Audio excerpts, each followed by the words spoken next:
Most bankers aren't ready to help you until after their third cup of coffee. But with Central National Bank's after-hours service, you don't have to wait for the bank lobby to open to get help. You can contact us from 6 to 8:30 in the morning or from 5 to 10 in the evening, and we'll connect you to a real, live, local person who can answer questions and fix problems 7 days a week. Bank different. Bank Central. Central National Bank. Member FDIC. Coming up on the payoff. If you would have given me the 1990 Philadelphia 76ers roster and said find the alcoholic, the last guy I would have selected would have been Mike Gminski, the 7th overall pick in the 1980 NBA draft, who was in the middle of a very successful NBA career. Before Mike Krzyzewski put Duke basketball on the map, Mike Gminski really already had. And now he is in recovery. Over a year sober, Gminski's life completely imploded after basketball and really during COVID-19. A lot of people have not heard this. It was a conversation I had with the G-Man over the summer, and I wanted to rerun it because it's March Madness and because our guest this week bailed on us like a good alcoholic. And I, like a good alcoholic, had no backup plan. So I go to the starting center, Mike Gminski. But first, this guy. I mean, literally, Mike Gminski was an All-American. This guy, consensus All-American as well. Kevin Souza.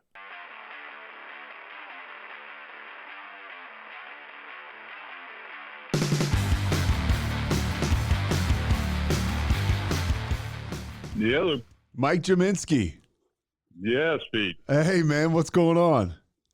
I'm just hanging out. I'm working at the place where I did my inpatient last summer. So you're at Rebound right now. I'm at Rebound right now. I've been dying to talk to you. No problem. There's so much to get to, and I want to talk a little basketball too, just because I grew up a basketball fan. I grew up watching you. I remember, Mike. I remember when you got your ear pierced in 1990. I was, I was it was like a month or so after that. We were on a commercial flight, and this woman was like looking, like glaring at me, and she goes, "You were the reason my 11-year-old son got his ear pierced." So the Sixers, for people that don't know, at the start of the 1990 season, you said what, if you won 10 games or something, you guys would get an earring? And the story too was that for some reason, I think it was because Jordan probably got his ear pierced. So Barkley got the great idea of betting the team, which was a great thing. And, so we made the bet. We wound up winning, I forget, like 12 games in a row, I think. And but we went away to All-Star break. So I went down to Atlantic City, and I got my ear pierced on the pier down in AC at a place called the Piercing Pagoda. I think they're still around. Yeah, so I get my ear pierced. Mahorn gets his ear pierced.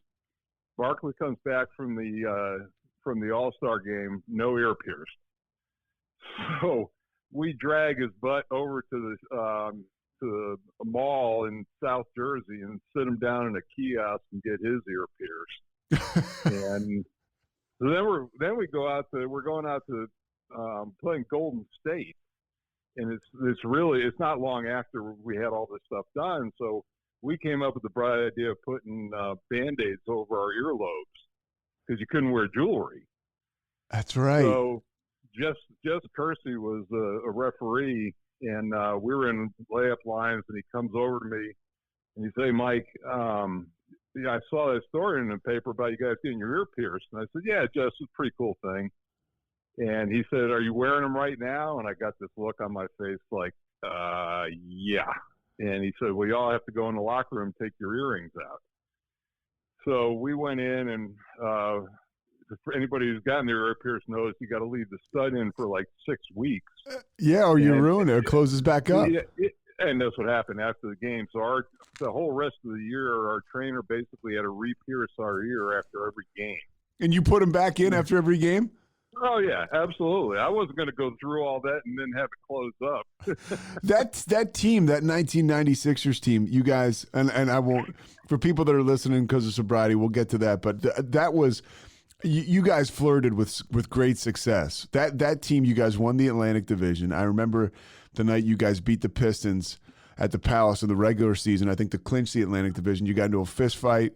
Yep. It was just, that team felt like they were a team of destiny, and then it just, of course, you run into Jordan and the Bulls, and that is what it is. Well, and the thing about it, Derek Smith was hurt that year, and I still believe, we beat Detroit, like we owned them for a couple of years, but we just couldn't get to them. And the playoffs is a different deal. You never know how matchups and things like that are going to go, but. Derek really knew how to play Jordan, and he was a strong physical guy. And he wasn't able to play, and there was just too much Jordan. It was 2-1. We played them on Mother's Day in Philly. They won the game, and then wound up winning in 5 up in Chicago. Yeah, I remember that Mother's Day game because we were in it for a little while, and then down the stretch they put us away. And I got upset because I think I had like 24 at the end of the third quarter, and I took one shot in the fourth. We went to Charles because he was our guy, and I think Jordan had 20 in the fourth quarter alone. So it was but I love those teams so much, and Mahorn and Johnny Dawkins, obviously, Hersey Hawkins. Percy and Ron Anderson, and we all I remain in very close touch with with Charles, especially over this last year. Yeah, how has he been? He seems like the kind of guy, and that's the cool thing about Rebound, because you took a job back at Rebound, and that is an environment where Jayson Williams, former NBA player, ran into some trouble, turned his life around. He started up this adventure therapy rehab, and you went down there about a year ago, and there's the counselors, which I guess you are one now, or you're a coach, right? The guys who work there. Yeah, my official title is peer mentor. Okay. Yeah, so I'm somebody who's been through the program and helping people who are new to it, and helping their transition, and then I sit in on group therapy sessions every day for 2 hours. So it's been as beneficial to me as it is hopefully for everybody else. It's funny, right? They say that's when you get sober, you kind of give it away to keep it, and being down there, I'm sure, is an environment where it reminds me. The reason I brought this whole thing up is because it reminds me of sports, the camaraderie. I mean, yep. the sobriety for me. I'm about 10 years sober. It's been about the camaraderie. I never thought I'd find the same camaraderie I found in locker rooms, but with sobriety, man, you talk about a bond you share with people. Well, and Pete, I knew I was in the right place, and it's funny how life comes full circle. That we had Jayson as a rookie who went at the Sixers, and it's funny. He told me this story last year when I was here, and his dad would come down to games during his rookie season, and about halfway through the year, he pulled Jayson aside and he said, son, said, why don't you stop hanging around with Barkley after the games and start hanging with G-Man? I just cracked up when he told me that story. No, but here it is all these years later, and, we've remained in contact, but, coming here and getting healthy and starting the journey, really, it just made so much sense on so many levels for me. And talk about a cosmic deal. I mean, that's a guy that you mentored when he was in the NBA. And just to bounce around a little bit, so you mentioned Charles over the past year. How has he helped you? He's been unbelievable. He was he and his wife Maureen, they would call down here once a week to see how I was doing. They'd call Jayson up and get updates, and it's just that they were. The people down here, Sean Nassif and Jayson, they were saying, we've never had as many calls about somebody here as we have with you. Coach K at Duke wrote me a letter. All friends and from all walks of my life were calling to find out how I was. And that just gave me, so much strength. It was unbelievable. That last year, when is your sobriety day? When did you show up there? Well, it's funny that a year ago to today, I was driving down. My ex-wife and my son were driving me down to detox, which I did in Boynton Beach, which is not too far away from where Rebound is. So today is July 13th. So I'm guessing this was the last day you drank? Yeah, I had a bottle of vodka in the back of the car, and they told me to drink on the way down because I was a high seizure risk. I had benzos and alcohol. So, I come stumbling out of the car, and Sean is waiting there. He catches me, and Sean's the guy who runs. Sean runs the place with Jayson Williams, right? Yes. Okay.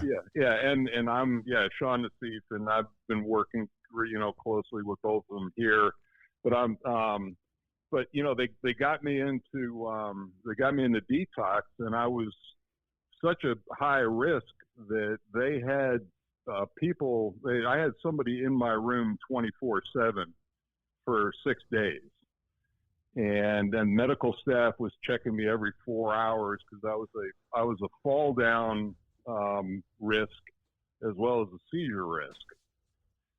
So, the detox normally takes 7 days. Mine took 11.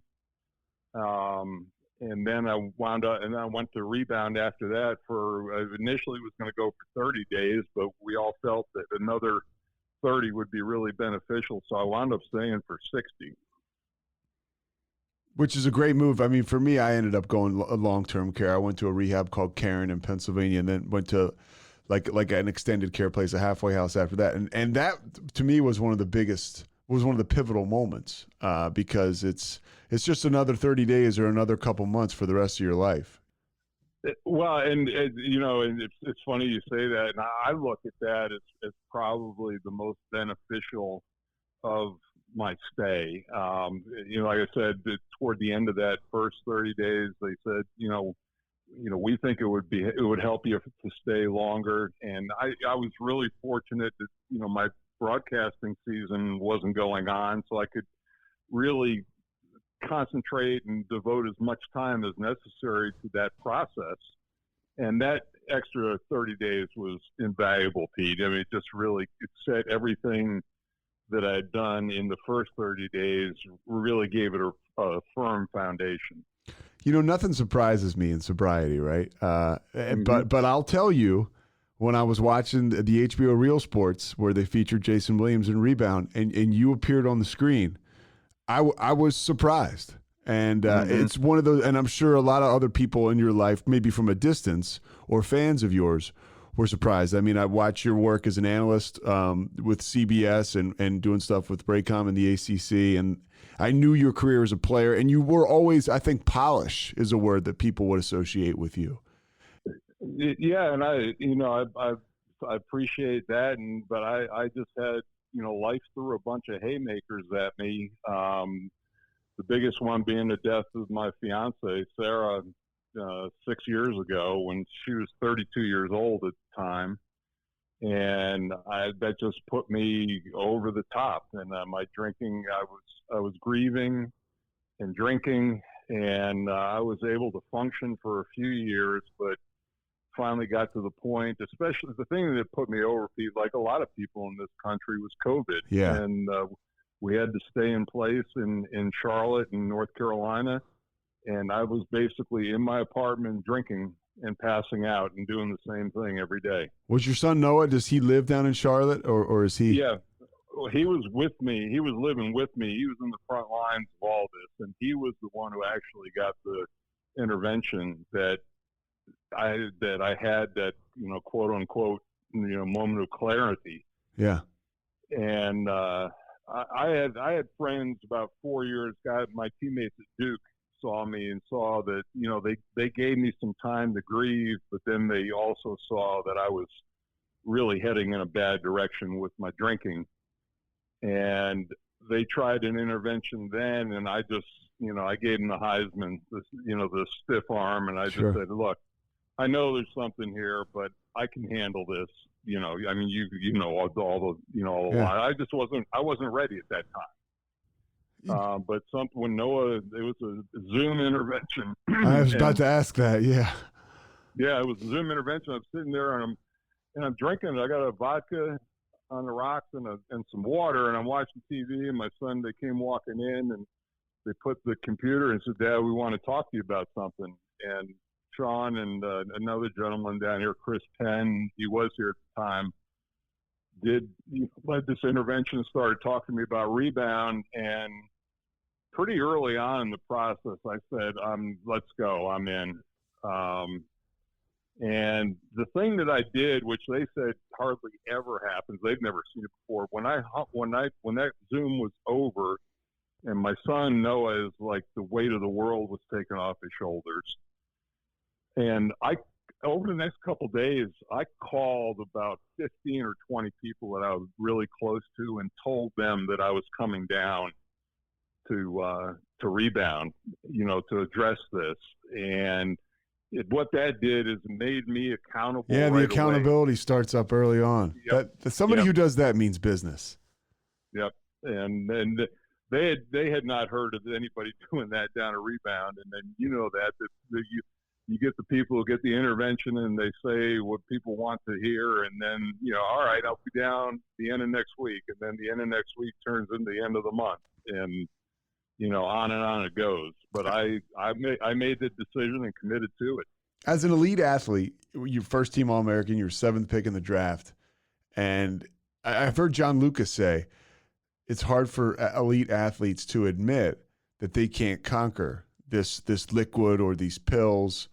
It's almost an ego thing or a challenge thing. Did you suffer from that at all? Thinking, I got this. I played in the NBA for over a decade. 100%. And that was, the reason I had the career that I did was, I wasn't an overwhelming athlete or, but it was it was willpower and my belief in myself that allowed me to not only have that career, but then to go on and, get to the network level on the TV side. And I just thought all right, I know I got an issue. I'm going to deal with it and, life will go on.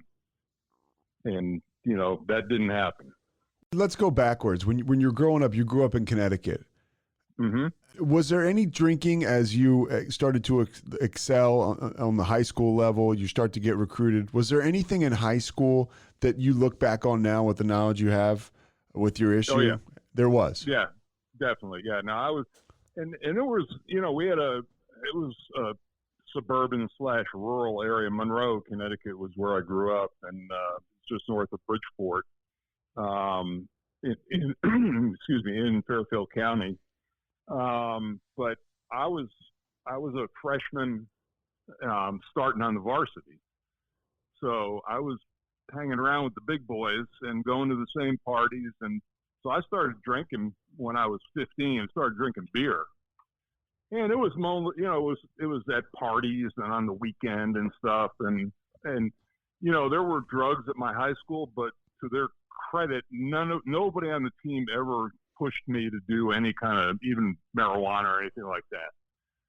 So, but I did start, drinking beer at a very early age. But they saw you were special, so they said, hey, you stay away from this. You've got an opportunity to go to the next level. Yep. Yeah, really. And, I really, now I appreciate that more than ever and did for a long time looking back. They had the sense that I had an opportunity and a chance. And I really appreciate that fact that there wasn't any peer pressure. Even with the beer, I mean, it was just something that I did, but there was nothing with drugs or any of that came from them. Do you remember that first time you had a drink? I remember, growing up, I remember trying a beer, when I was younger than that and hating it. And I'm like, oh my God, I'm going to just be a social outcast, I just kind of developed a taste for it, and we had a park near our, that we used to go and play, and it was lit at night, so we'd go and play. And the liquor stores there closed at 8:00, so whoever was of age went down there, bought a couple of cases of beer, and brought it back, and we finished playing, sit around and drinking beers in the parking lot. And that was kind of it. Did you remember what it did for you? Did any kind of like crazy change at the time, or were you just doing what everybody else was doing? No, it was nothing changed. I remember a couple of times of getting really drunk, but aside from that, I really don't remember, like sitting around thinking, man, I can't wait for this Saturday to come, and that type of thing. It's just something that, I went to parties and people had kegs or whatever, and never drank any hard liquor, no wine, just strictly beer, and that was pretty much through Duke and even early on into the pros too. How did you end up at Duke? It's a weird story. I was ahead of my time. I actually reclassified. I was supposed to graduate in 77, but the league I was playing in was not that challenging, and I was, I averaged 30 points a game as a sophomore and 41 points a game as a junior. Jeez. And at the end of my sophomore year, I was like, I can graduate because I had some credits that I pulled from 8th grade that were applied to high school, and so it wasn't that hard. And there were other kids who actually did that as well at my school, and I just said, I need to do this for my career, and I felt fine with it academically. Socially, it was a little bit of a stretch, but because I was younger anyway. But I was getting recruited, and it's completely different back then. And usually it was going the summer before your senior year, and then going into your senior year that you really kind of hit everybody's radar. And I kind of let schools know that the ones that I wanted to go to that I was doing this, and Maryland was one of them. And when I was down in Maryland, they had a guy from Duke named Terry Chili, who was working as a counselor there, and he came over, he saw me playing, and this is like a basketball camp. Yeah, it's a basketball, Maryland's basketball camp, and so he starts chatting Duke up, and I'm like, yeah, sure, I'd love to talk. You seem like a good guy, and so one thing led to another, and I fell in love with the school on my visit, and called everybody else. And I called the coaching staff, and I said, I'd like to commit if you all want to give me a scholarship. And so they did, and they committed to me. And the funny side story is that Lefty Drizel never had another player from the ACC work at his camp after that. Yeah. So it was weird, but it was certainly, I knew from the moment I stepped on campus that's where I was going to go. And Duke was not the monster it is today. Duke basketball was not. Was Coach K still at Army, or was he wasn't at Duke? Yes, no. Yeah. No, he was still at Army, and Bill Foster was my coach, and he was known as a builder of programs. He had gone out to Utah and built that program up in the early 70s. And, in the 60s, Duke they went to the Final Four 4 times. A gentleman named Vic Bupis was the coach, who was an, incredible coach and really kind of overlooked and underrated. And Coach, then things kind of hit the skids when he left, and Coach Foster was building it back up. And they signed Jimmy Spinarkle the year before me, and then they signed me, and then they got Gene Banks the next year. Yeah. And those were the 3 recruiting classes that got us back. Yeah, those are some heavy hitters. Yeah. Well, Gene, with his, he was the greatest player next to Wilt Chamberlain that came out of Philadelphia up to that time. And it was a huge coup for Duke to recruit him, and he looking back on it now, Pete, it's amazing that it's 1978, and he was really the first important superstar black athlete that Duke ever recruited. So it was really a cultural, milestone in a lot of ways.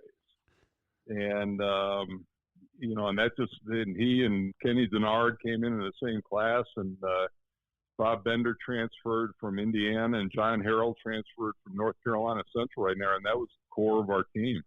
And you guys start to build something there, on the floor, off the court. What is it like? You're just having a couple beers. You're just kind of like, celebrating. Yeah, I joined a fraternity. I was an SAE, and we had keg parties and socials and functions, and again, it was not everyday drinking. It was just situational and parties, and I calmed things down obviously during the season. Yeah, so clearly it's not affecting your performance, and is it affecting relationships at all with people? No, not a bit at that time, and that's why were there flags? There was, I had alcoholism in my family and in the family history. So, that was certainly there. But it never, through my college days and through my pro days, I mean, it was just never an issue. It wasn't, I'm probably more than a social drinker, but it certainly was not a problem when I was in the league ever. Well, and unfortunately, that was a rough time for the league. When you entered the NBA, what was it, 1980? 1980, yeah. So you're on. Are you on the Nets team with Michael Ray Richardson? Yes. Oh, yeah. I was front and center for that whole thing, and share what that was like. I mean, this guy is one of the best players we've seen at that time, but he off the court, the cocaine thing is just starting to gain momentum, and his life goes off the tracks. Well, and and it was coming down a little bit. David Stern became the commissioner in '83, I think, and he really kind of turned things around. Certainly the league benefited from Magic and Bird coming in. And, Dr. J was at the end of his career, but still really marketable. And Jordan comes in '84 along with Charles. And, so the drug culture of the 70s was on the wane, but still had, there were some prominent people who were involved. And Michael Ray was, I tell people, when he was straight, when he was clean, one of the top 3 guards in the league, without a doubt. And I remember I forget which year it was, we had the 6th best record in the league, and we had a Christmas party. And after the party, Michael Ray went missing, and gentlemen in the front office for the Nets kind of knew where his hangouts were. And he went to this crack house in New York City and found him. He had been up for 48 hours straight.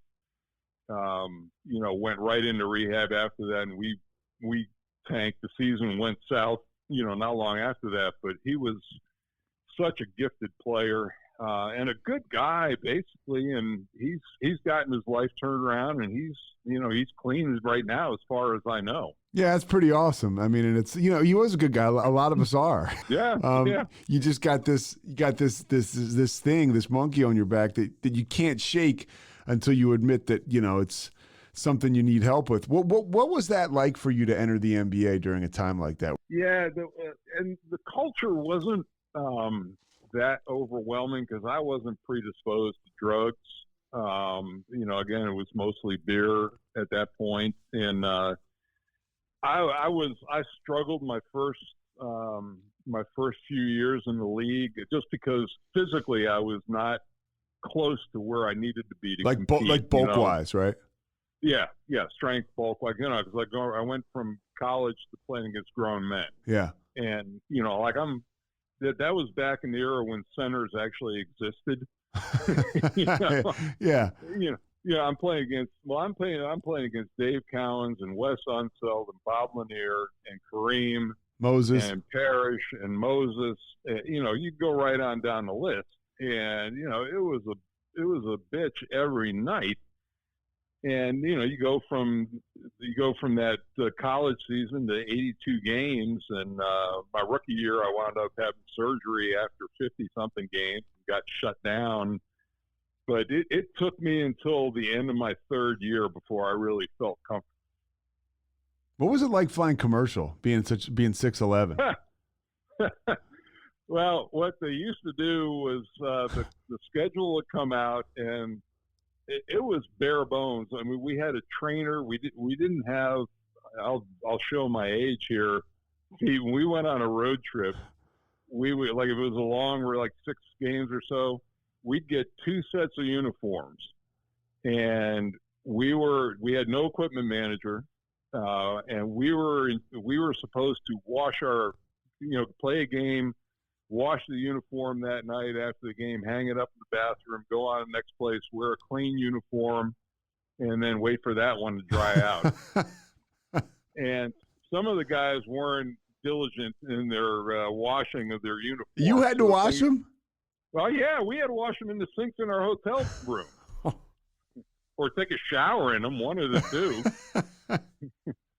And traveling commercially was a trip. So anyway, with regard to the airlines, that the trainer was also booked all the flights.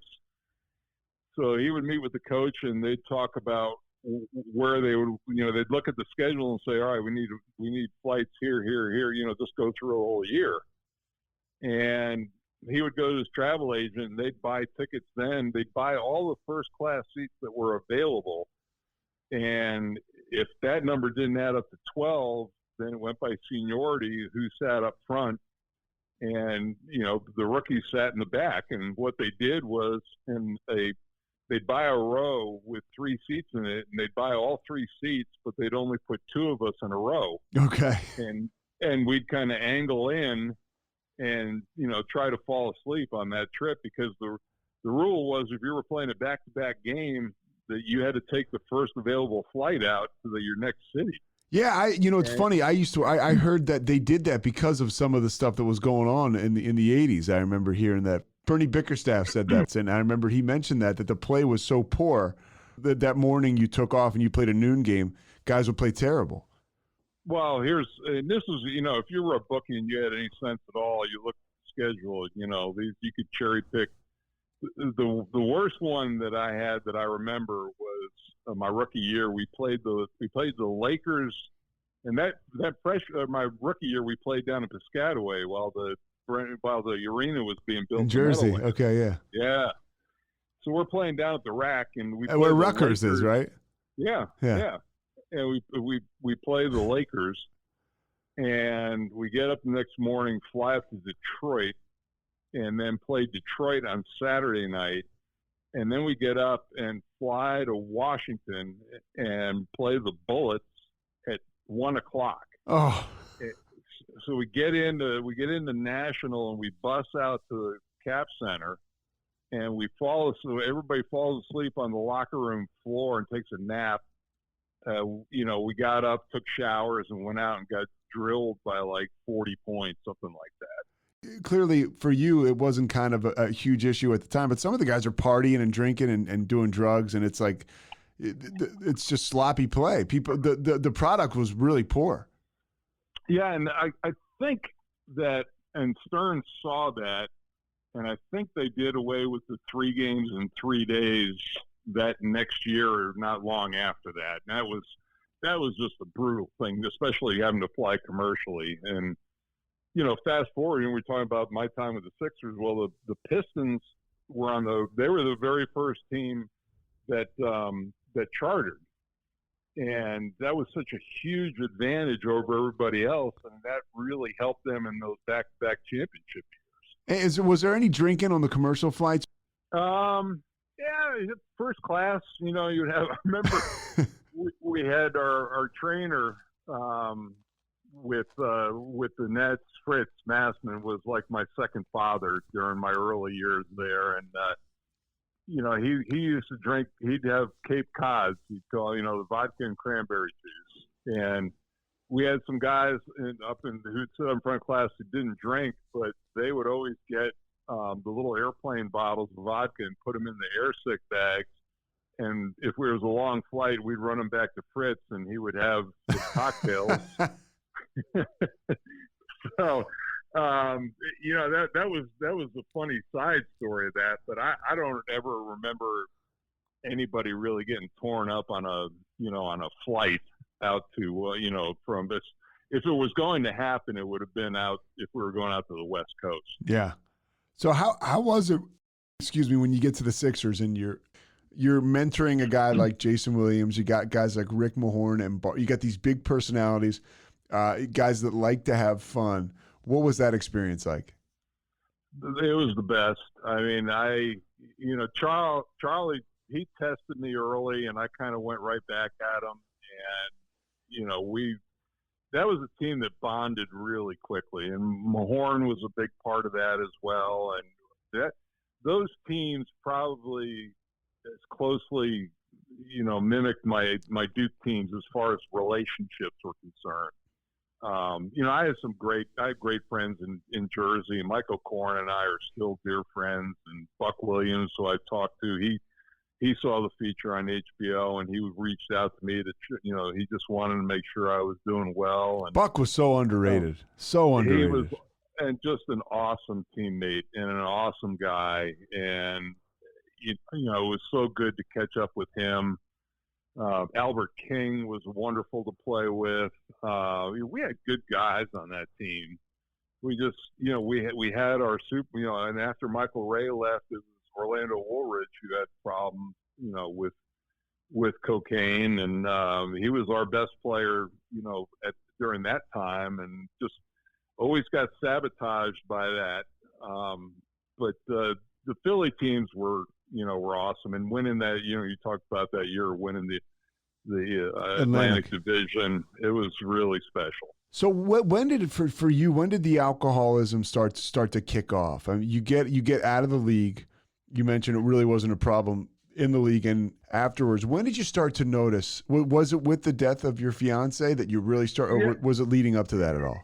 Yeah, I was. I mean, in the broadcasting industry has had a lot of casualties, and with regard to addiction and alcoholism, and it's just very conducive to that. And going out after the game, and it's like you tell people, it's you do a 7:30 game or an 8 o'clock game, and you're not done till 10, and you're still really wired and on, and you go out and have a few cocktails to kind of come down and unwind. Yeah, and you develop close relationships with the guys you're doing games with, and you're on the road with. Yeah, your producer, director. I mean, the crew goes out, and you find a place to go get a bite to eat and have some cocktails. Yeah, and so I guess in things with me, it was I guess people would look at my drinking during that time before before I met Sarah and say, yeah, he probably drinks a lot, but I didn't. Again, it never affected my broadcasting, never affected relationships, never affected anything. But her death was so traumatic to me that I couldn't cope. That was the last thing in a series of things that life threw at me that I just threw my hands up and could not deal with it. And the only way that I chose to deal with it was to start drinking even more. And so you're isolating, right? You're living in Charlotte, and you're just drinking. I mean, you mentioned once COVID hit, you just drank and passed out and drank and passed out. Before that, before COVID hit, what was the drinking like? Like after she dies, was it still extremely problematic? People were noticing. Yeah. There was our Coach Foster passed away, and they had we had a celebration of his life up in Rutgers, as a matter of fact, and just about all of that '78 team came back, and I was a mess then, and they could see, I was bloated, my face was red. I mean, I was just, people are ordering drinks, and I'm ordering doubles and finishing them faster than anybody's finishing their drink. So, it really did. That was the onset of the spiral downward, and it really, that in combination with the benzos, that's, as I found out later, that's one of the toughest things to detox. How did you get started on those? Well, just the Xanax I was getting panic attacks. Uh-huh.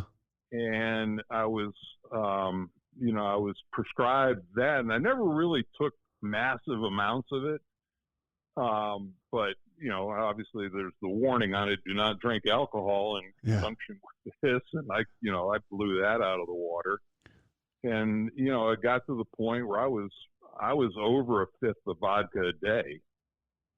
And, that combined with, with the Xanax is, I just would have this bone crushing depression at night and would wake up the next day. And the only way that I knew to get out of it was to start drinking again, right at breakfast.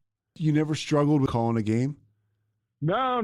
Well, I made it through that last year before COVID hit. Mm-hmm. But like I said, the stay in place literally happened 3 days after the season was over. Yeah. And the stay in place started 3 days after that. And as that month went by and, as March went by and then into April, I knew that I was not going to be able to broadcast that next year. I didn't know if I was going to be able to function that next year. And at that point, it's so far down the road, you don't care really, right? Yep.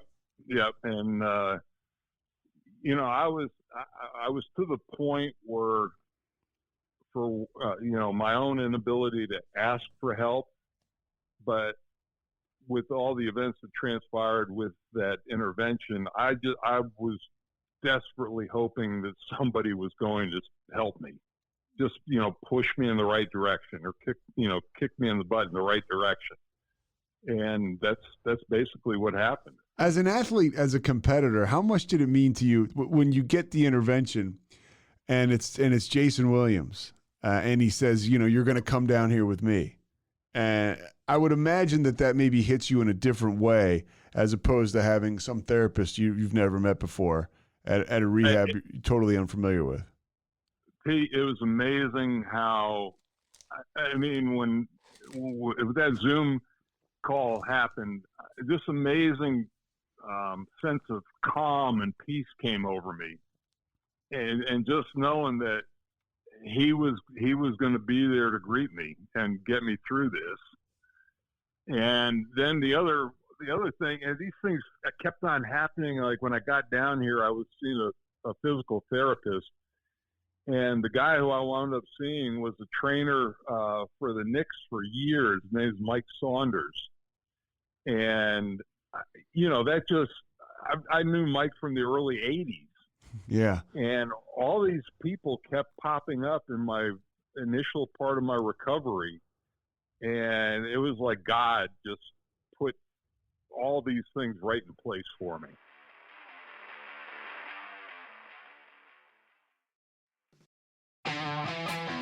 The all-new Chevy Colorado is made for more. Stacked with the latest in-vehicle technologies like a class-leading 11-inch diagonal center touchscreen and an extra-large wireless charging pad. Plus, it features wireless Apple CarPlay and Android Auto compatibility to make staying connected easy wherever your adventure takes you. Chevy Colorado, made for more. Learn more at Chevrolet.com/truck/Colorado. Claims based on latest competitive data.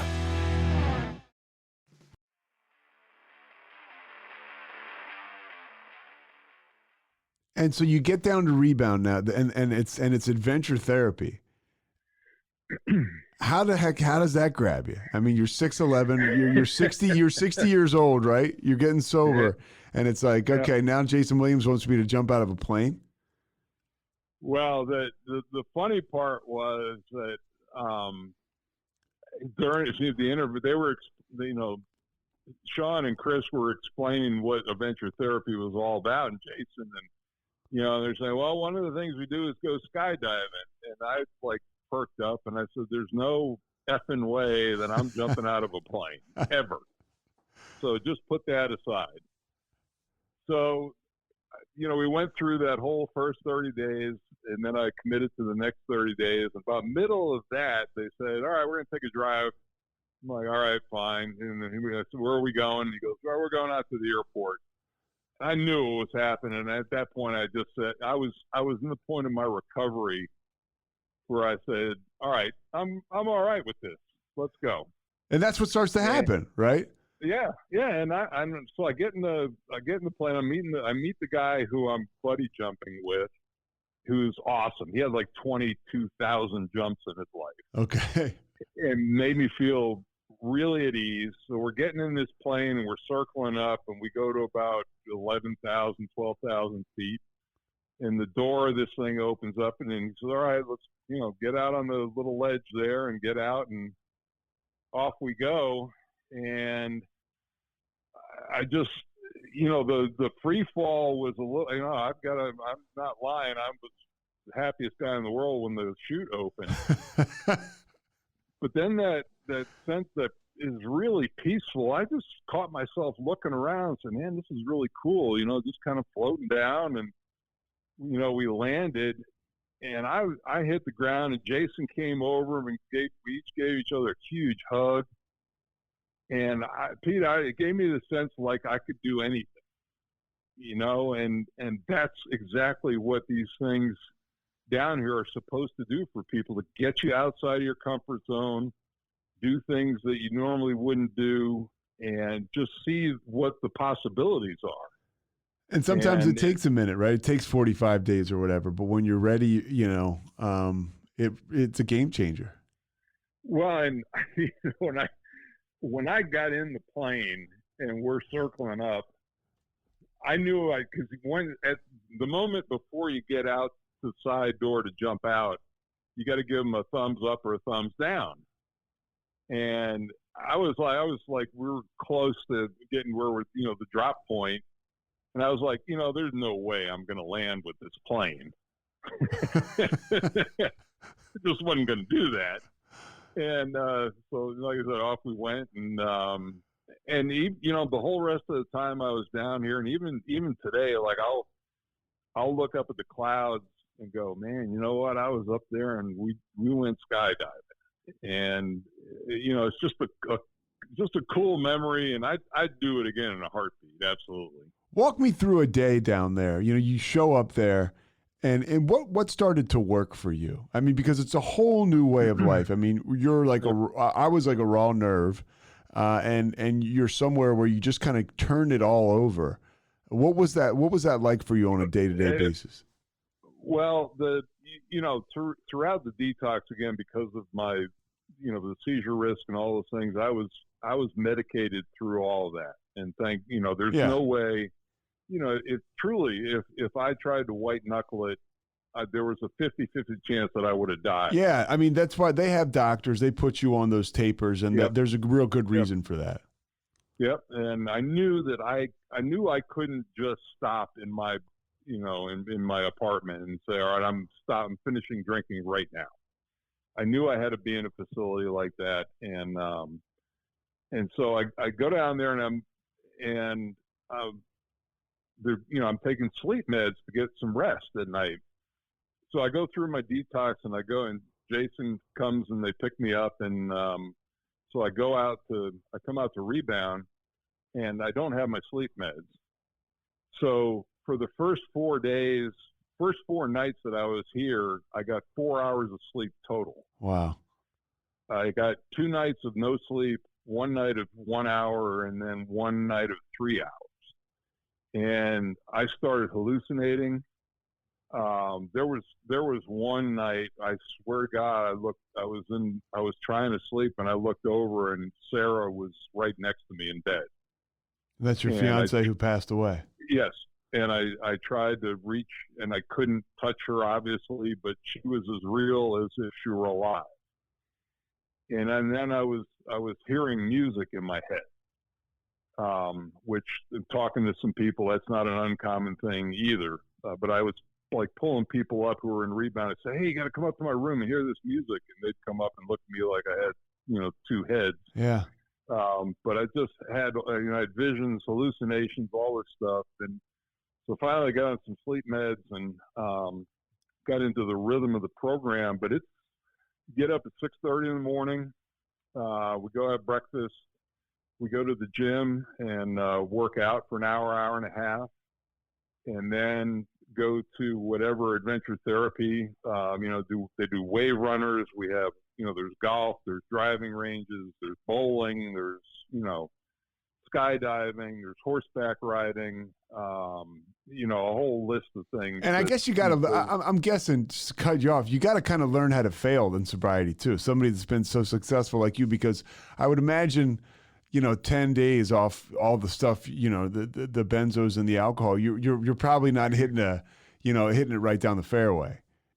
And the people from my, my life of drinking, I never got up at 6:30. I can't. I went to bed closer to it on the other end than I did getting up like that. So that regimentation it took me a while to get in line with, and but then, I started working out, and the weight started to fall off me, and I was so tired by the end of the day, because your day, afternoons are individual sessions or group sessions of therapy. And they take a lot out of you. Yeah, because and I opened up like I never had before in my life. And it's pretty raw. I mean, you've been through it. It's tired. It's tiring. And, so by the end of the day, you're ready to go to sleep. And that's the other thing. I mean, you're going from 6:30 until 8 o'clock, 9 o'clock at night, and then you're ready to go to sleep. Some of the other staffers that are there, former athletes like you, a guy like Jayson, when they exhibit that vulnerability, I mean, and then you follow suit, that's got to be kind of amazing, because we're talking about two guys. You could play 12, 15 years in the NBA with somebody alongside them, and you're not going to get that vulnerability as you're going to get like 48 hours into a treatment center with someone. I got to imagine that's quite the step. Yeah, because and of course, when I first started playing, that social media didn't exist. None of that stuff existed. And, that became more prevalent as I was in my broadcasting. This would be my 27th year coming up broadcasting. So I really came into it from that side, but you're in front of the camera and you're doing some national stuff, and your life is out there, and then all of a sudden you can Google my name and find out everything you need to know about me.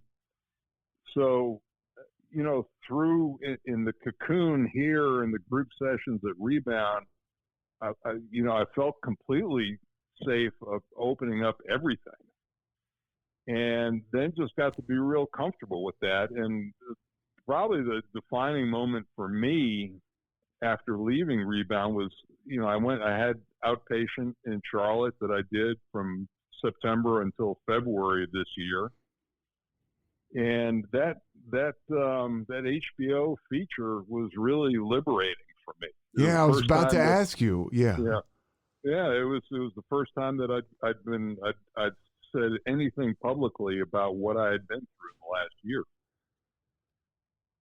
For me, even, I'm not Mike Gminski, but I'm down here in Texas. I'm a news anchor. And I was like a little antsy and a little worried about coming out and telling people what my deal was, because you just have, you have fears, whatever. You're in your head about it. And man, to be able to come out and just let go and let people see it for what it is. Like you said, it's extremely liberating. And then, a guy like you, Mike, you help other people. I mean, you helped me that day I saw that. Here's a guy who, again, if it can happen to you, it can happen to anybody, is the kind of approach I took when I saw it. And it really gave me a shot in the arm. It really did. I mean, so you are, I'm sure you got tons of feedback. Well, just in hearing you say that makes me smile. And that's the whole thing. And, me coming down here to Rebound, it started to formulate probably as that whole process with, Jayson called me up and asked me to be a part of, that feature. And I said, absolutely.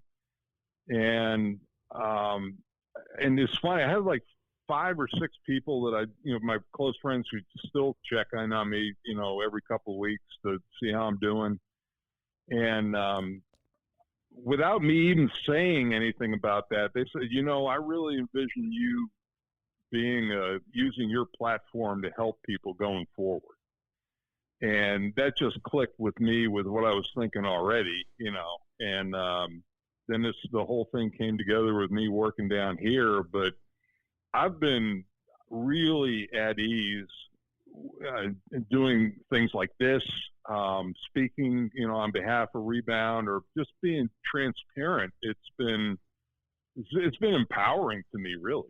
Yeah, I would imagine. I mean, it gives you that feeling. In my experience, the more you are open with your situation and helping other people, for me, it gives me the feeling that alcohol used to give me, to a degree. It gives me that rush. It gives, okay, I feel, it fills me up, and it works. And and for me, being down here and being in this environment, being around people who are, doing it one day at a time, and me sitting through these therapy sessions as a facilitator now, that does as much for me as it does, I hope, for the people that are in the program for the first time or a second time. And so I'm, it's really it's a win-win for me.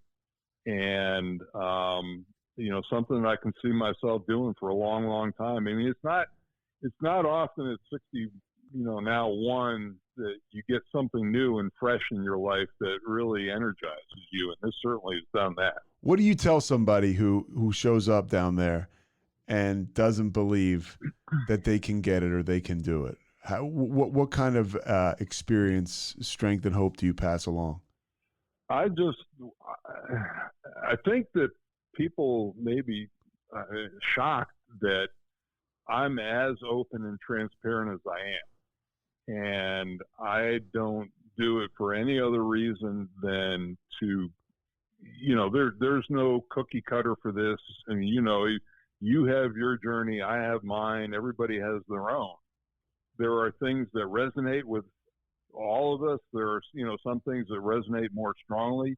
And the biggest thing that I can do for you is just be honest and open and be myself and talk about my experience. And if there's more than a few things that click, that's awesome. But I think they see the way that I'm approaching this, the program and how I work Rebound every single day of my life, that, they see that I have success, maybe something that works for them. Can anybody go to Rebound, or is it that just hit me? Like, can anyone go there? Or it's pretty. They like to keep it small. There's never more than 4 or 5 people here at one time. So it's not a huge thing, a huge population of people, but that's what makes this special. That it's very intimate. Everybody gets really, really close attention. And, we have a thing that, as alumni, you go through the program, you become part of a Marco Polo group. And we're on that every single day. It's a way to keep all of us accountable to each other. We know if somebody misses 4 or 5 days in a row of that, something's up. And, we address that and try to help them the best we can. But it's really like, it's another form of, again, all of us holding each other accountable. And we've all been through the program. We've all had the same shared experience. For you, any other type of 12-step work or therapy, or just, it's Rebound full time and you parcel in the broadcasting? Yeah, I didn't. I have gone to AA, and matter of fact, tomorrow is actually my 1 year date of 1 year anniversary of sobriety. So I'm going to go with the group here, for that. But this really those therapy sessions in the afternoon for me have been really the biggest part of my recovery. back to work. I mean, talk about they were so accepting. You leave Rebound and you're back on the air, broadcasting on a national stage, doing ACC games. How are they at work? I mean, just to welcome you back. My biggest fans, my biggest supporters. I'm just so fortunate that the coordinating producers of the entities that I worked with. They knew what are we talking about? Doing. Like CBS? Is it still Raycom? It's Gray Television. We work for the same company. It's great. My station's owned by so it is. So it used to be Raycom and now it's Gray. Okay. And then Fox Sports got bought by Bally's, so it's hard to keep score. It just but the same people have been in place, and they've been my biggest supporters, and I couldn't ask for a better situation. Tim Brando, I probably worked with more nationally than anybody. He texted me and checked in on me the whole time I was here last year in the program, and keeps up with me, and the people at work have been awesome. Everybody has been. I've been so blessed with the people. Nobody has cut and run or divorced themselves from me at all. In fact, they've been so thrilled about my recovery, even maybe as much as I am. It's funny. I had one of the therapists I was doing outpatient with. She was curious about watching, because she, like when I was doing that, it was during last season, and she went back and she Googled or YouTubed the game for me a couple of years before, and she looked at me and she goes, "I didn't even recognize you." Wow. When you were out in the air. And it was really wonderful for me to go through last season with a clear head and a sense of purpose, and so I'd like to do that as long as I can, but it's also wonderful. I'm thinking about relocating down here to Florida. That was my next question. Do you think you're going to stay down there and work at Rebound full time, or? I'd like to. I don't know how either one of us knew how this was going to go, but I think everybody is really happy with. I've been here 2 months already and been happy with the results to this point. And I'd like to commit to them going forward. And what I'd like to do is relocate down here, because from the airport here, they have. Where exactly? What city is it in, Mike? We're in Lake Worth right now, which is not too far from West Palm Beach. Okay. Palm Beach, and we are physically, as the crow flies, probably 65, 70 miles north of Miami. Inland a little bit from the coast, from the beach, but not that far.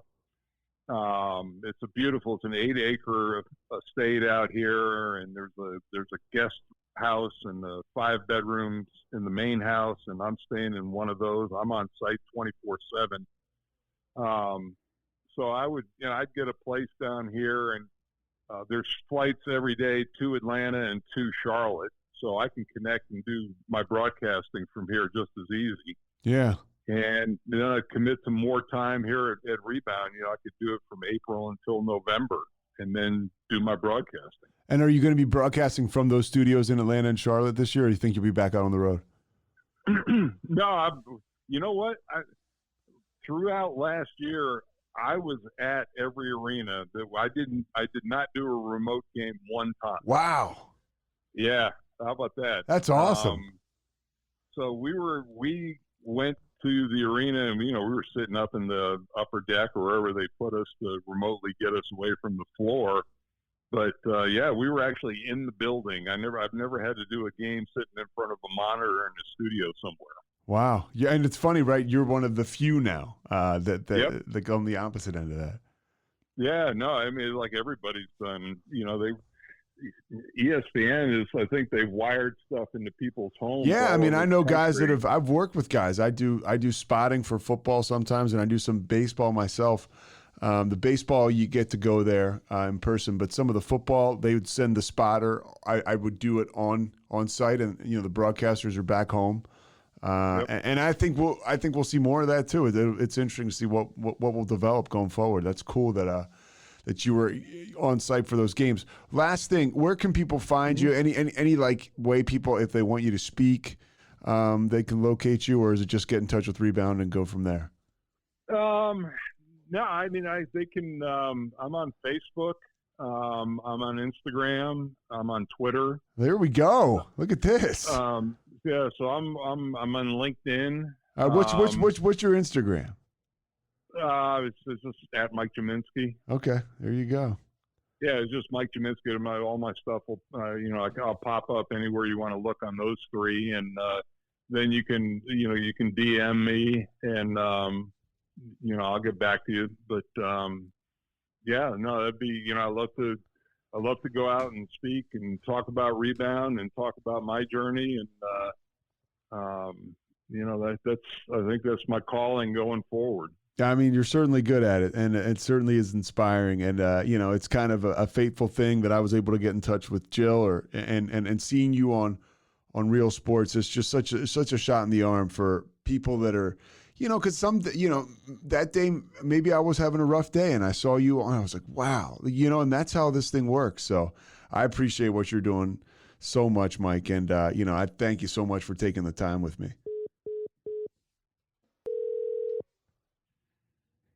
I don't know what I did. I guess that was it, huh? We wrapped. It was perfect timing, huh? Yeah. But no, I mean, Jill, and her story, and Pete, I've had a bunch of people come up to me just when I was in Charlotte before coming down here, saying, "Hey, I saw the feature, and you were, what a great thing that you did," or they'd come up and say, "We have a family member who's having issues and wanted some counseling for themselves." So it's been really powerful for me. Yeah, it's a big deal, Mike. So I mean, and there's a stigma to addiction that you can help snap off, so it's great stuff. Yeah, no, I can't control how people feel, so I don't worry about that, and all I can be is honest going forward, and just the one day at a time has really worked for me, and it's amazing how fast the year has gone by, and I for anybody who says miracles don't happen, I look where I was a year and a month ago. And I was a mess, and here I am working at this place, Yeah, I mean, Jayson Williams, I saw him say, he wasn't sure that you were going to make it once you showed up there. Yep. Yeah, I was a hot steaming mess when I fell out of the back of that car and I got down here. That's for sure. Yeah. Well, you're not anymore. That's for sure. This will go up on all the platforms on Thursday, but I'll send you a link to it. Okay. Yeah. That sounds awesome. Yeah, you're the man, Mike. I can't thank you enough, dude. Thanks so much for listening to The Payoff with Pete. Once again, I'm Pete Souza. And of course, we are part of the Rogue Media Network. All kinds of good podcasts you can find at roguemedianetwork.com. And of course, you can find this podcast and all those other ones wherever you get your podcasts, iTunes, Spotify, other spots like that.